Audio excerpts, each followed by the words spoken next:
आज हम पढ़ेंगे the French Revolution, revolt at the Bastille. जो रिवोल्ट हुआ था बेस्टाइन में, उसके बारे में पढ़ेंगे। और आपको पता है इस जो चैप्टर खत्म होगा ना, उसके बाद चैप्टर हम करते रहेंगे कंटिन्यू। और देखो साइंस करेंगे, इसके बाद हम साइंस में कुछ क्वेश्चंस करेंगे। साइंस में आप बोलोगे साइंस में क्या करेंगे? साइंस में चैप्टर नंबर 2 है आपका केमिस्ट्री। इस मैटर अराउंड अस प्योर और नॉट, क्या जो मैटर है अराउंड अपने आसपास में वो प्योर है या नहीं है, वो साइंस हम नेक्स्ट क्लास में करेंगे। बस ये चैप्टर एक बार खत्म हो जाए, फ्रेंच रेवोल्यूशन हो ही जाए, 2-3 क्लासेस में हो जाएगा ये चैप्टर खत्म। उसके बाद हम नए चैप्टर स्टार्ट करेंगे, क्योंकि मैं भी बोर हो गया आपको पढ़ाते ये चैप्टर। तो पढ़ेंगे the revolt at the Bastille. Revolt होता है बेस्टाइन में, उसके बारे में पढ़ेंगे। एट द बेस्टाइन बोला है, एट द बेस्टाइन मतलब बेस्टाइन में जो रिवोल्ट है उसके बारे में बताया जाएगा। बोला है कि फ्रांस में ड्यू टू सेवरल विंटर, मतलब फ्रांस में बहुत ज़्यादा ठंडी के कारण जो हार्वेस्ट था उस पर बहुत ज़्यादा इफेक्ट पड़ता था। अब हुआ क्या, ये लीड करवाता था, इंक्रीज करवाता था प्राइस ऑफ ब्रेड। तो इस कारण से क्या हुआ, जब हार्वेस्ट पे कुछ इफेक्ट पड़ेगा भाई, तो उसके आगे जो चीज प्रोडक्शन हो रहा है जिस चीज़ का, उसका भी प्राइस थोड़ा सा इंक्रीज होगा। तो जब उसके ऊपर प्रभाव पड़ता था, तो जो ब्रेड का जो प्राइस था वो भी इंक्रीज हुआ। ठीक है, अगर देखो फॉर एग्जाम्पल, अगर ब्रेड का प्राइस 50 रुपए है, तो वो ब्रेड का प्राइस ले जाकर 100 रुपए हो जाएगा, दुगुना। ठीक है, तो वही बोला गया कि विंटर के कारण प्राइस भी इंक्रीज हो रहा है प्रोडक्ट के साथ साथ, प्रोडक्शन के साथ साथ। ठीक है, फिर बोला है कि जो ब्रेकर्स होते हैं और जो एक्सप्लॉइटेटेड होता है, मतलब जो भेजता है, एक्सप्लॉइट करता है, ठीक है, सामान को, दिस सिचुएशन और स्टोर करता है सप्लाईज को। आफ्टर स्पेंडिंग आवर्स, मतलब कुछ घंटे स्पेंड करने के बाद, बिताने के बाद, लंबे क्वाइस और बेकरी क्राउडेड हुए, एंग्री वुमेन्स रेडेड किया गया था शॉप्स में। एट द सेम टाइम, उसी सेम टाइम में जो किंग थे उन्होंने ऑर्डर किया था, ट्रूप्स को ऑर्डर किया था और मूव करवाया था पेरिस में। कहाँ पे मूव करवाया था? ट्रूप्स का मतलब आप समझ लेना, ट्रूप्स आपको लास्ट क्लास में मैंने बताया था, ट्रूप्स का मतलब होता है गन्स। गन्स का मतलब होता है हथियार जो यूज करते हैं सोल्जर्स, तो वही ट्रूप्स के बारे में बताया गया। ठीक है, तो क्या होता है, उस टाइम पे किंग ऑर्डर देता है कि ट्रूप्स को चलाओ, पेरिस में ट्रूप्स को चलाओ। ये कौन ऑर्डर देता है? किंग का ऑर्डर होता है, राजा का ऑर्डर होता है, और राजा का ऑर्डर होता है तो मानना ही पड़ता है। ठीक है, ऑन 14 जुलाई 1789 में एक एग्रीगेटेड का मतलब होता है वरीड,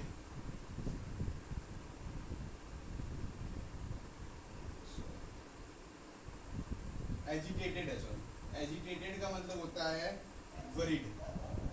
किसी चीज से हम चिंता होते हैं ना, वरी होते हैं हम किसी चीज से वरीड, तो वही वरीड बोला गया, एजिटेटेड का। तो बोला गया है कि 14 जुलाई 1789 की बात है, 14 जुलाई 1789 की बात है कि जब एजेंटेड, एक तो ऐसा समझ सकते हैं, वरीड हो गया था, परेशान हो गया था, किस तरह से क्रॉड जो भीड़ वगैरह, क्रॉड का मतलब भीड़ होता है, डिस्ट्रॉय किया था बेस्टाइल ने। जो बेस्टाइल है उन्होंने हिट किया था सभी फ्रांस पीपल्स को, फ्रांस के पीपल्स को। देखो आप फ्रांस नहीं बोलोगे कभी, फ्रांस नहीं बोलोगे, फ्रांस आप बोल रहे हो ना, फ्रांस ऐसे बोलोगे आप, ऐसे नहीं बोलना आपको, फ्रांस बोलना है, फ्रांस, फ्रांस। ठीक है, एच को नहीं, एच को हम रिपीट नहीं करें, फ्रांस को। तो फिर क्या हुआ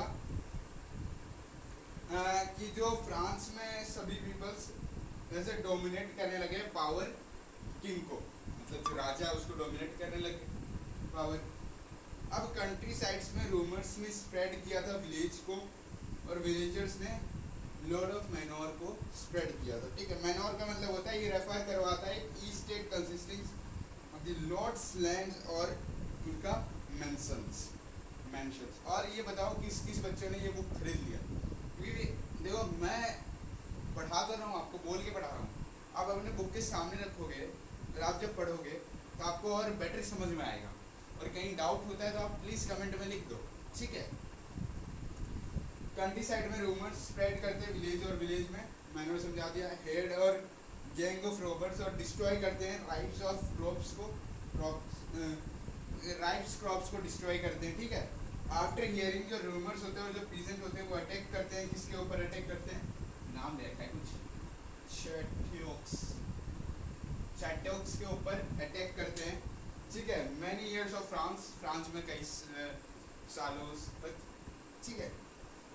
तो जो पीजेंट्स है वो लूट करते हैं, स्टोर जो ग्रेन स्टोर करके रखा है उस पर लूट करते हैं और जला देते हैं डॉक्यूमेंट्स को, जितने भी डॉक्यूमेंट्स थे वहाँ पे कंटेन, उसमें रिकॉर्ड्स थे, मोनोरियल ड्यूज थे, सबको जला देते हैं। लेकिन due to all these large number of nobles move करवाता है नेबरिंग कंट्री से।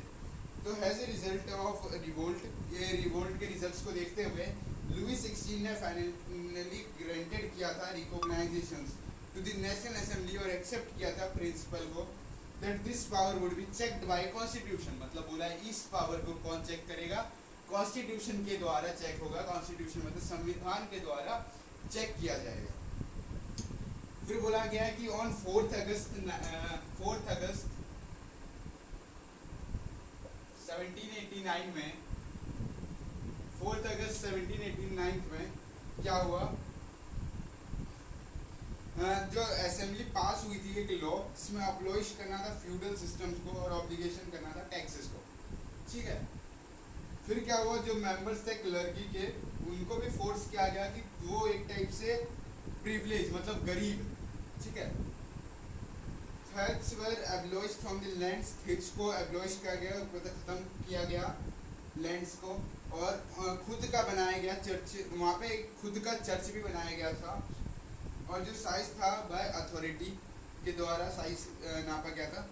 तो ये सारा देता है गवर्नमेंट, ठीक है, असिस्ट करवाता है, जिसमें 2 बिलियन लीवर्स कंटेन होते हैं, ठीक है। अब France become a constitution monarchy. अब फ्रांस कैसे बना है कॉन्स्टिट्यूशन मोनार्की, उसके बारे में पढ़ाएंगे, हम पढ़ेंगे।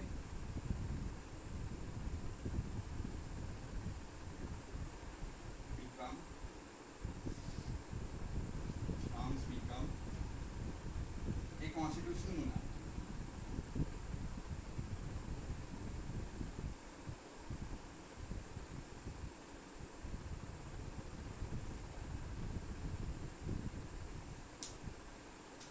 तो फ्रांस कैसे बनाए कॉन्स्टिट्यूशन मोनार्की, उसके बारे में हम पढ़ेंगे।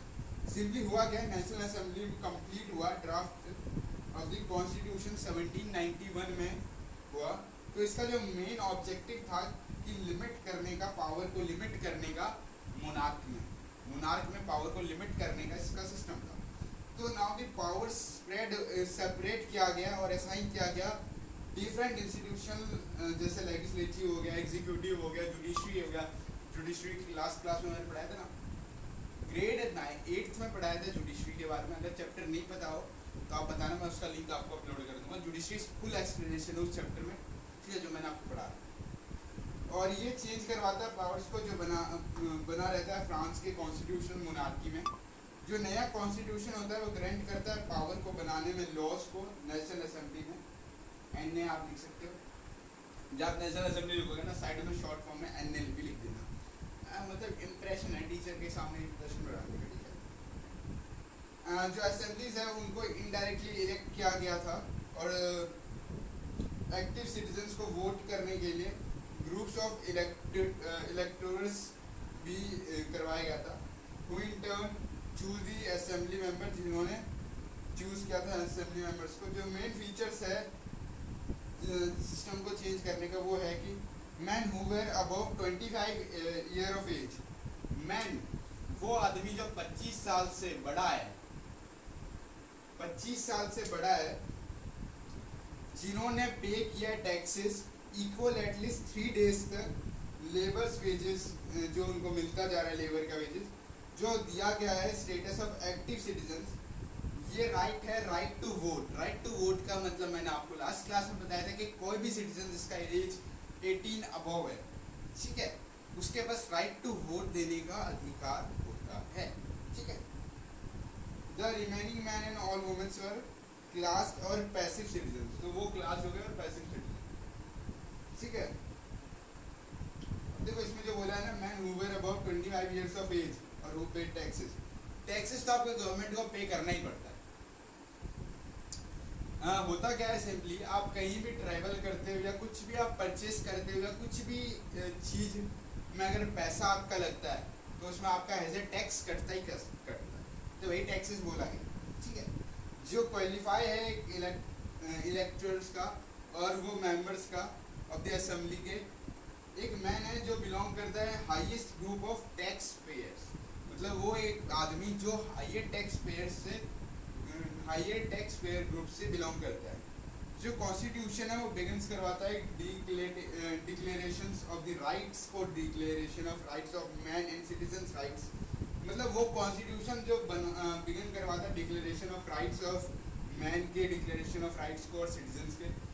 राइट है such as right to life, article 21 is containing this right to life, freedom of speech, there is a freedom of speech, we can speak anything, ठीक है।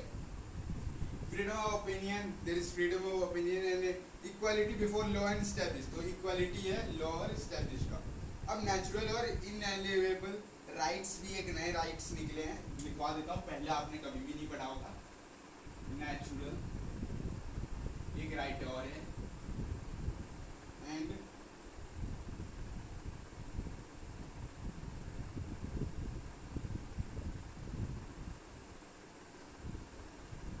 दो राइट है, ठीक है, दो राइट याद रखने, नेचुरल और इनएलिएनेबल, ठीक है। तो ये क्या करते हैं, ये जो राइट है वो बिलोंग करता है एवरीवन बाय द बर्थ, जन्म लेते ही उनका राइट स्टार्ट होता है और वो लिया जाता है, वो मतलब दूर तक ये राइट चलता है अगर आप समझो तो, ठीक है।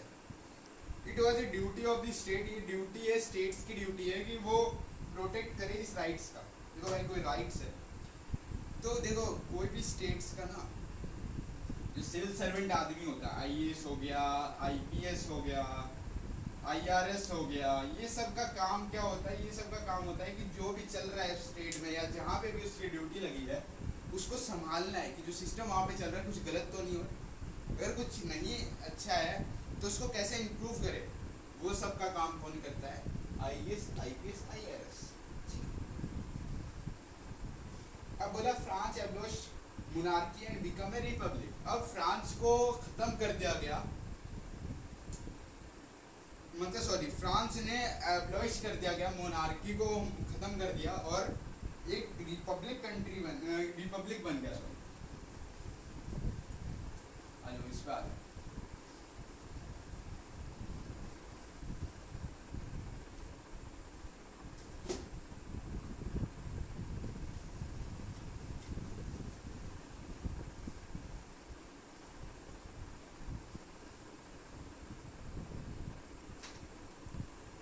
देखो अब क्या बचा है हमारा, France abolish monarchy and become a republic. France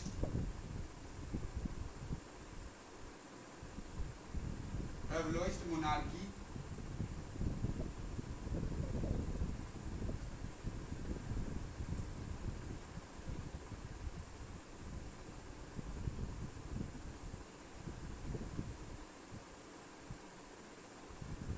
and Republic,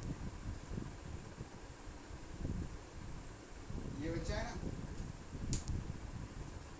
तो बोला जो फ्रांस एब्लिश हो जाता है और मोनार्की और रिपब्लिक, इसके बारे में क्या करेंगे हम, इसके बारे में हम नेक्स्ट क्लास में पढ़ेंगे। और देख लो इसके बाद आपका बहुत बचा हुआ है क्योंकि मुझे चैप्टर जल्दी जल्दी खत्म करवाना है, क्योंकि देखो अभी तो बहुत सारे क्वेश्चंस भी बचे हैं, एमसीक्यू क्वेश्चंस बचा है, तो इसलिए मैं आपको हिस्ट्री की ज़्यादा क्लासेस देता नहीं, ठीक है।